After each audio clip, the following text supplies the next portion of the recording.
మిస్సమ్మతో కొత్త జీవితం మొదలుపెట్టడం గురించి ఆలోచించు. మిస్సమ్మతో నువ్వు మొదలుపెట్టబోయే కొత్త జీవితం కోసం నేను మీ అమ్మే కాదు, పైన ఉన్న ఆ అరుంధతి కూడా ఎదురు చూస్తూ ఉంటుంది.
ఏంటి నువ్వు చెప్పేది నిజమా?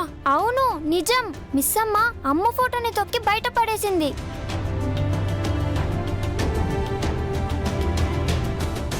అంజు, మిస్సమ్మ మీద కోపంతో నువ్వు అబద్ధం చెప్తున్నావు కదా? అబద్ధమే చెప్తుందక్క. లేదంటే మిస్సమ్మ అమ్మ ఫోటోని తొక్కడం ఏంటి, బయటపడేయడం ఏంటి? ఇదిగో మీరిలా గుడ్డిగా నమ్మారు కాబట్టే మిమ్మల్ని పిచ్చోళ్ళని చేస్తుంది ఆ మిస్సమ్మ. మన ముందు మంచిగా ఉంటూ అమ్మని మనకు దూరం చేస్తుంది. లేదు, నేను నమ్మను. నువ్వు కావాలని ఇలా చెప్తున్నావు. మిస్సమ్మ మీద ద్వేషం పెరగాలని ఇలా చెప్తున్నావు నువ్వు. అమ్మ విషయంలో నేను అబద్ధం చెప్తాను అమ్ము.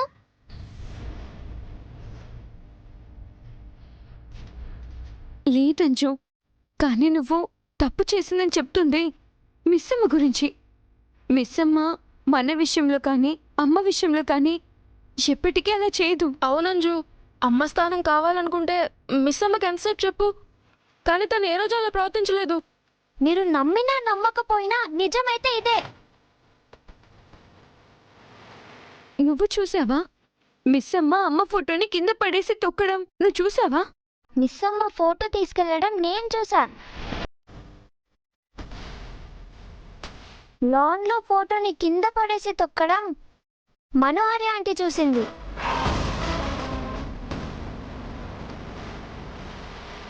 లేదు, ఎక్కడో ఎక్కడో ఏదో తప్పు జరిగింది. అరే, నేను చూసానని చెప్తున్నా కూడా మీరెందుకు నమ్మడం లేదు? వాళ్లే కాదు, ఎవరు నమ్మరో నమ్మలేరని కూడా చెప్పాను కదండి.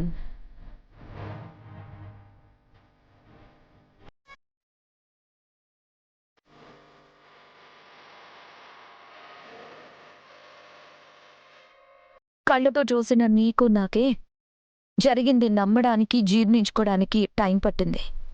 అలాంటిది వీళ్ళు నమ్ముతారని నువ్వెలా అనుకున్నావంజు? వచ్చారా? ప్లీజ్ మీరేనా వీళ్ళకి అర్థమయ్యేలా చెప్పండి ఆంటీ. అంటే అంజు చెప్తుంది నిజమా? మిస్సమ్మ అమ్మ ఫోటోని కింద పడేసి తొక్కడం మీరు చూసారా? అవును అనడానికి మనసు ఒప్పుకోకపోయినా కాదు అని అబద్ధం చెప్పలేకపోతున్నాను. అవునని అనాల్సి వస్తుందమ్మా.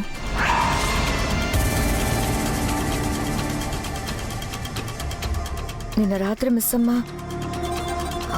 ఆవేశంగా ఫోటోని చూసి ఏదో మాట్లాడుతూ ఆ ఫోటోని తొక్కడం నేను చూశాను. అమ్మ స్థానంలోకి ఎవరొచ్చినా నేను చూస్తూ ఊరుకోనని ముందు నుంచి మీకు చెప్తూనే ఉన్నాను కదమ్ము. నువ్వే మిస్సమ్మ మంచిది, మన మనిషి అన్నావు. ఇప్పుడు చూడు మన వెనక ఏం చేసిందో. నాకు తెలుసు పిల్లలు, ఇదంతా నమ్మడానికి మీకున్న వయసు అనుభవం సరిపోవని. కానీ కొన్నిసార్లు మన అనుకున్న వాళ్ళే మనల్ని ఎక్కువ మోసం చేయగలరు. అయినా ఒక్కసారి మోసం చేసి అమర్ని పెళ్లి చేసుకున్న మిస్ అమ్మ మళ్ళీ మోసమే చేస్తుంది కానీ మంచి చేస్తుందని మీరెలా అనుకున్నారు? మీకు కూడా ఈ విషయం ఇప్పుడే చెప్పకూడదు అనుకున్నాను, కానీ అమ్మని అవమానించిన మనిషితో మీరు ప్రేమగా మాట్లాడడం, ప్రేమగా ఉండడం చూడలేక చెప్తున్నాను.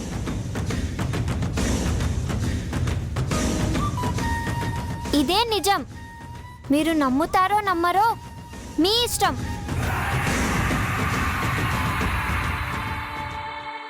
పిల్లలు,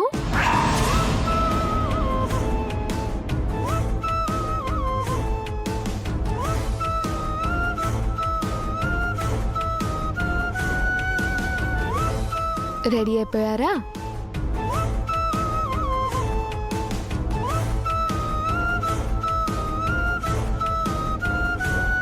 ఏమైంది అలా ఉన్నారు? మిస్ అమ్మా, నిన్న మా రూమ్లో నుంచి ఫోటోని లాన్లోకి తీసుకెళ్ళావా? అవును.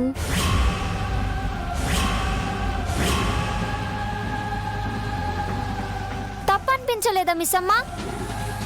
అందులో తప్పేముంది? ఆ ఫోటో మీ దగ్గర ఎందుకుందో కనుక్కుందామని వచ్చాను.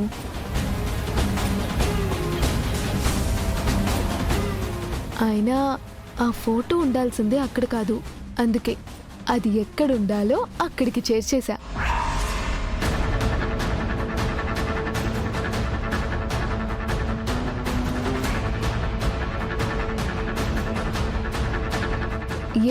ఎందుకలా అడిగారు? ఏం లేదులే, ఫోటో కనిపించకపోతే అడిగారు. నువ్వు వెళ్ళు మిస్ అమ్మ, పిల్లల్ని నేను తీసుకొస్తాను. సరే సరే అమ్ము, త్వరగా వచ్చేసేయండి, కింద వెయిట్ చేస్తూ ఉంటాను.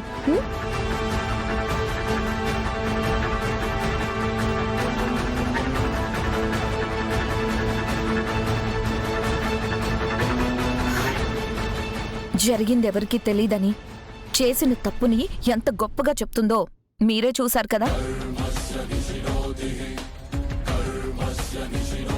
ఇదే కాదు, ప్రతిదీ మిస్ అమ్మ ఇలానే చేస్తుంది. మీకు దగ్గరై అమర్ని చేరుకుని 6 నామరూపాలు లేకుండా చెయ్యాలని అనుకుంటుంది. మిస్ అమ్మ పక్క నుండి మీ అమ్మకి మోసం చేస్తారో నిజం తెలుసుకొని ఇప్పటికైనా ఎవరు ఎలాంటి వారో తెలుసుకుంటారో మీ ఇష్టం.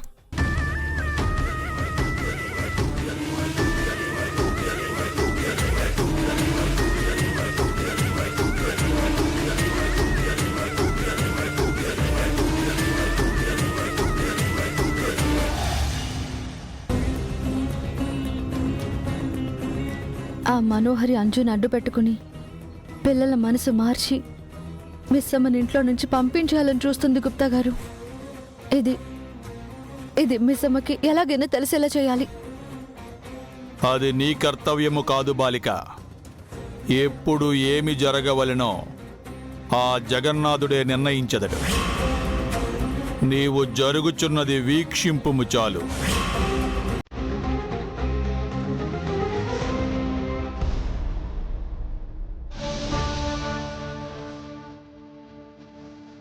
ఏమండి, మా ఆయన ఆఫీస్కి వెళ్తున్నారు, ఆయన్ని పంపించి మళ్ళీ వచ్చి మీతో మాట్లాడతాను. ఏమండి ఏమండి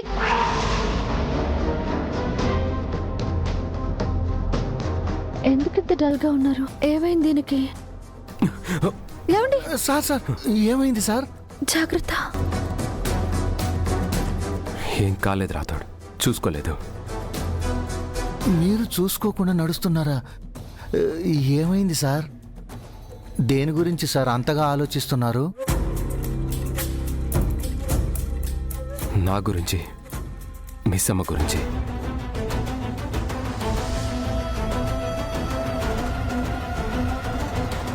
మా ప్రమేయం లేకుండా మా మధ్య ముడిపడిన బంధం గురించి, నేను నిర్వర్తించాల్సిన బాధ్యతల గురించి. అసలు ఏమైంది సార్?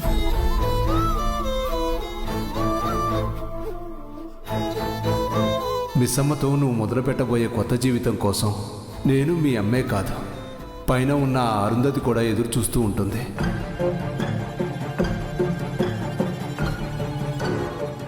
నాన్నకి ఎలా చెప్తే అర్థం అవుతుందో నాకు అర్థం కాలేదు రాథోడ్.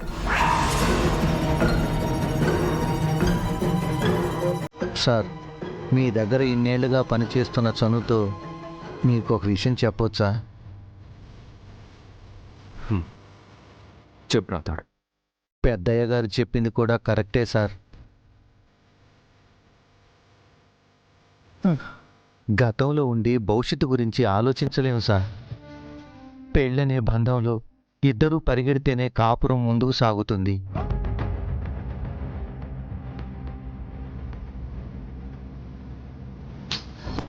పాపం మిస్సమ్మ పెళ్ళైన రోజు నుంచి మీ బదులు కూడా తనే పరిగెడుతుంది. అలసిపోయి ఆగిపోయే లోపు కనీసం మీరు నడవండి సార్. నాన్నకంటే తెలియక మాట్లాడుతున్నారు. నీకన్నీ తెలుసు కదా రాథోడ్.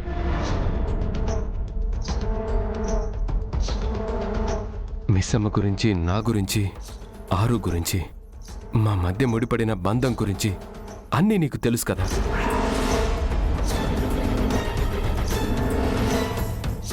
ఇతగాడు ఏమి బాలిక పుట్టుక గురించిన రహస్యము మాట్లాడేదిలా ఏమి? అటులైనచో బాలికకు నిజము తెలిసిపోవును. మిస్సమ్మ ఎవరో తెలిసాక తనకి మంచి జీవితాన్ని ఇవ్వాలనిపిస్తుంది, కానీ తనతో జీవితాన్ని పంచుకోవాలని ఎలా అనుకోవాలో తెలియటం లేదు రాథోడ్.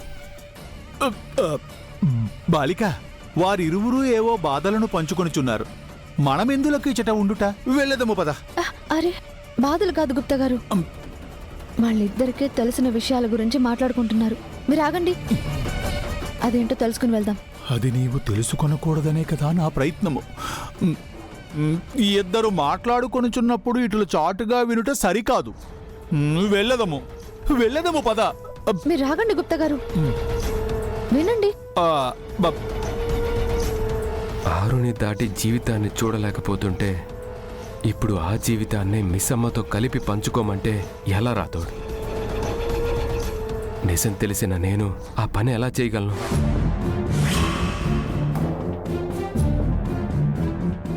ఏంటా నిజం?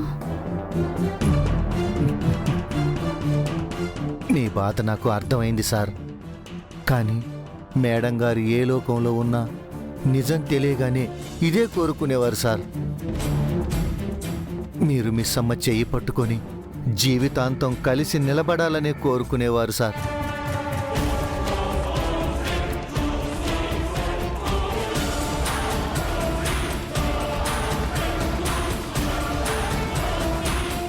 అన్నీ తెలిసి నిజం కూడా తెలిసాక చెప్తున్నాను సార్.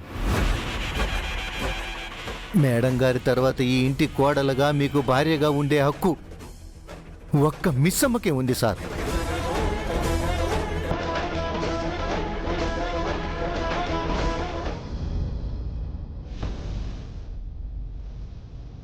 పిల్లలు త్వరగా రావాలి, టైం అవుతుంది, త్వరగా రావాలి పిల్లలు.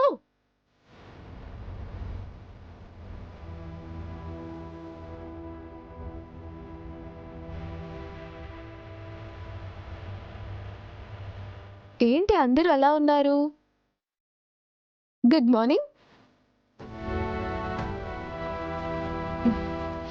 Lunch box ready.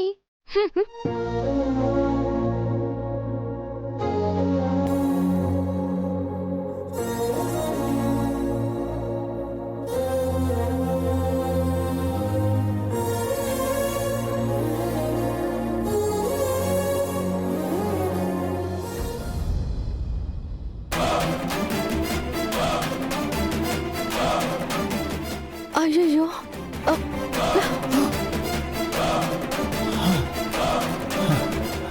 గండమ గడిచినది.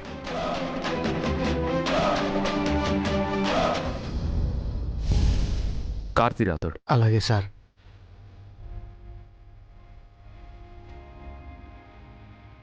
ఆగు, మా డోర్ మేము తీసుకోగలం.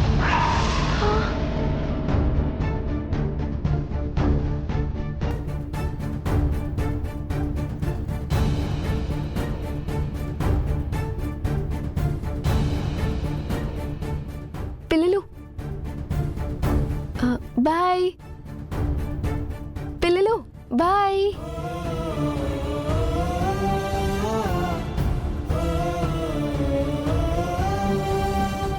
పిల్లలు బాయ్ బాయ్ బాయ్.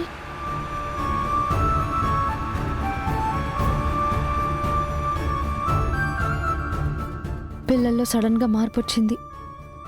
మనోహరి పిల్లల మనసులో విషయం నింపేస్తోంది గుప్తా గారు.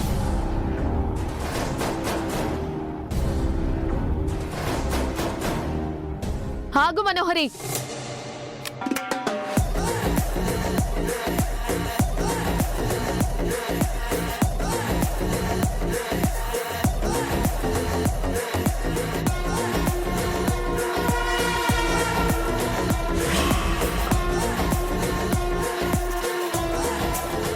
ఏంటి?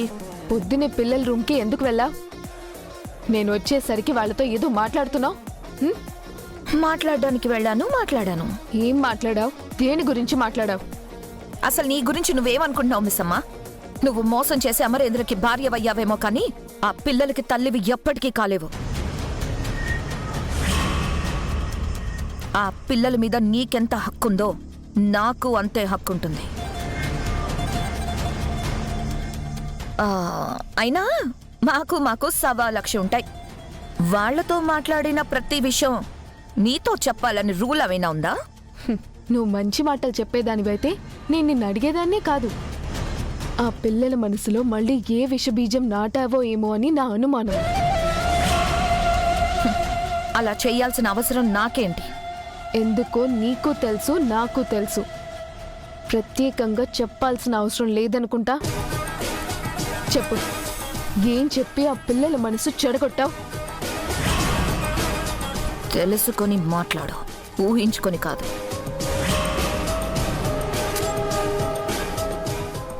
అయినా నీతో నాకు మాట్లాడండి. ఆగు. మరి వాళ్ళెందుకు పక్కింటక్క ఫోటో గురించి ప్రత్యేకంగా నన్నే అడిగారు? అది అలా అడుగు మిస్సమ్మ. అదే కావాలని ప్లాన్ చేసి నిన్ను ఇరికించాలని చూస్తుంది. నువ్వెళ్ళి వాళ్ళతో మాట్లాడాక ఫోటో గురించి అడిగిన తర్వాతే పిల్లలు నాతో ముందులా ఉండడం లేదు, మాట్లాడడం లేదు. చెప్పు, ఏం చెప్పావు? వాళ్ళ నీతో ఎందుకు మాట్లాడట్లేదో నాకెలా తెలుస్తుంది? వాళ్ళ గదిలో ఉన్న ఫోటో కనిపించట్లేదని నిన్ను అడిగారు. నువ్వు ఆ పక్కింటి అక్కకి ఇచ్చేసానని చెప్పావు. అందులో నేను చేయడానికి ఏముంది? తిక్క తిక్క ఆలోచనలు చేస్తూ పిచ్చి పిచ్చి మాటలు మాట్లాడడం మానుకో.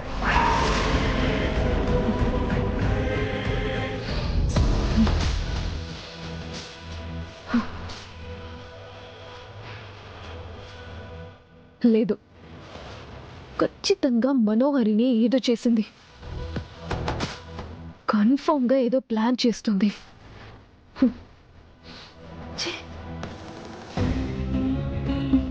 అయ్యో, మిస్ అమ్మకి మనో ప్లాన్ ఇంకా అర్థం కాలేదనుకుంటా గుప్తా గారు. నేను ఇప్పుడే వెళ్ళి నిజం చెప్పేస్తాను. జరగండి గుప్తా గారు. వెళ్ళవలదు బాలిక. వెళ్ళకుండా ఉంటే మిస్ అమ్మకి ఎలా నిజం చెప్పగలను? చెప్పవలసిన అవసరము లేదు.